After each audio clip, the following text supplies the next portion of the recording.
ആരാണ് ഇസ്രയേലിന്റെ കരുത്ത്? സംശയമില്ല, അമേരിക്ക തന്നെ. ബൈഡന്റെ ഭരണകാലത്ത് ഇസ്രയേലിനെ യുഎസ് കൈയയച്ച് സഹായിച്ചു. തുടക്കത്തിൽ ഭീഷണിയൊക്കെ മുഴക്കിയെങ്കിലും ഇസ്രയേലിനെ ട്രംപും കൈവിട്ടില്ല. എന്നുമാത്രമല്ല, വൻ സൈനിക സഹായം നൽകിയതായി കഴിഞ്ഞ ദിവസം റിപ്പോർട്ട് വന്നിരുന്നു. യുക്രൈനെ തള്ളിപ്പറഞ്ഞതുപോലെ യുഎസിന് ഇസ്രയേലിനെ ഒഴിവാക്കാനാവില്ല. ഗസയിൽ വമ്പൻ പ്ലാനുകളുമായി മുന്നോട്ടു പോകുകയാണ് ബിസിനസ്സുകാരനായ ട്രംപ്. വിനോദസഞ്ചാരത്തിന്റെ പറുദീസയാക്കി ഗസയെ മാറ്റുമെന്നാണ് ട്രംപിന്റെ പ്രഖ്യാപനം.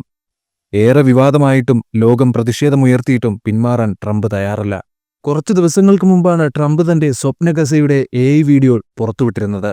വീഡിയോയിൽ എല്ലായിടത്തും ട്രംപുമയമാണ്. ട്രംപിന്റെ കൂറ്റൻ പ്രതിമ, ട്രംപിന്റെ പേരുള്ള സ്ഥാപനങ്ങൾ, അങ്ങനെ. അപ്പോൾ ഇസ്രയേലിനെ മുന്നിൽ നിർത്തി കളിക്കുന്നത് ട്രംപാണ്. വെടിനിർത്തൽ കരാർ ലംഘനം പോലും ട്രംപിന്റെ നാടകമാണോ എന്ന സംശയവും ഉയരുന്നുണ്ട്. ഈ സാഹചര്യത്തിലാണ് പ്രതികരണവുമായി യമനിലെ വിമത ഗ്രൂപ്പായ ഹൂതികൾ രംഗത്തെത്തിയിരിക്കുന്നത്. ചെങ്കടലിൽ ഇസ്രയേലിനെയും യുഎസിനെയും വിറപ്പിച്ച ഹൂതികൾ ഇസ്രയേലിനുള്ളിൽ കനത്ത ആക്രമണം അഴിച്ചുവിട്ടിരുന്നു.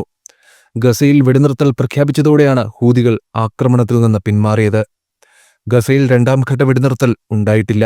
മാത്രമല്ല, വെടിനിർത്തൽ ലംഘനത്തോടൊപ്പം ഗസയിലേക്കുള്ള വഴികളെല്ലാം ഇസ്രയേൽ അടച്ചിരിക്കുന്നു. ഗസയിലെ ജനതയെ പട്ടിണിക്കിട്ട് കൊല്ലാനുള്ള ശ്രമത്തിലാണ് ഇസ്രയേൽ.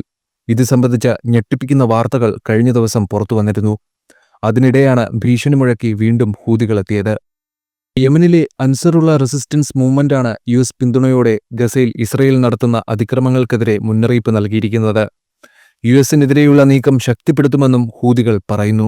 ഗസയ്ക്കെതിരെയുള്ള ആക്രമണത്തെ തുടർന്നാണ് തിരിച്ചടിക്കാൻ ഹൂതികൾ പൂർണ്ണമായും സജ്ജമാണെന്നും ഗ്രൂപ്പിന്റെ പോളിറ്റ് ബ്യൂറോ അംഗം പറയുന്നത്.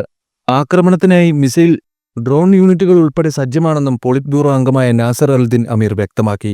ഇതോടെ മിഡിൽ ഈസ്റ്റിൽ ആക്രമണം തുടരുമെന്ന് ഉറപ്പായി. അതിനിടെ ഇസ്രയേലിൽ നിന്ന് അമ്പരപ്പിക്കുന്ന റിപ്പോർട്ടാണ് പുറത്തുവരുന്നത്.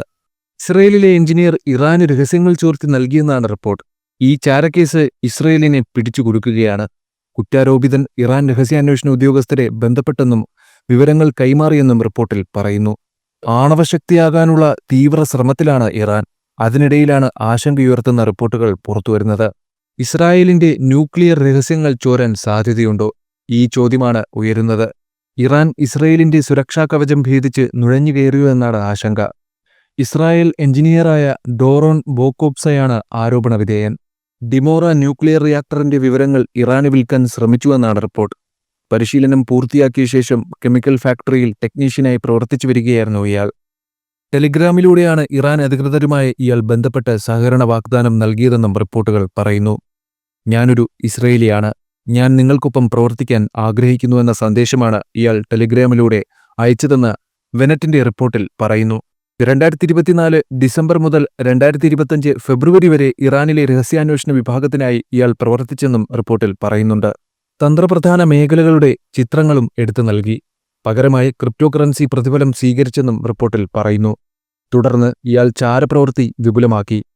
മറ്റൊരു രാജ്യത്ത് വെച്ച് കൂടിക്കാഴ്ച നടത്താനുള്ള ശ്രമവും നടത്തി. ന്യൂക്ലിയർ ഫെസിലിറ്റി ലിങ്കെന്ന് അവകാശപ്പെട്ട് ഇയാൾ കമ്മ്യൂണിക്കേഷൻസ് റാക്കിന്റെ ചിത്രങ്ങൾ അയച്ചുകൊടുത്തെന്നും ആരോപിക്കുന്നു. ചാരപ്രവൃത്തിക്ക് 2 ഇസ്രയേലികൾ അറസ്റ്റിലായതോടെ ഇയാൾ സന്ദേശങ്ങൾ ഡിലീറ്റ് ചെയ്തു. തുടർന്നും ഇയാൾ ഇറാനിയൻ രഹസ്യാന്വേഷണ വിഭാഗവുമായി ആശയവിനിമയം പുനഃസ്ഥാപിച്ചെന്നും റിപ്പോർട്ടിൽ പറയുന്നു.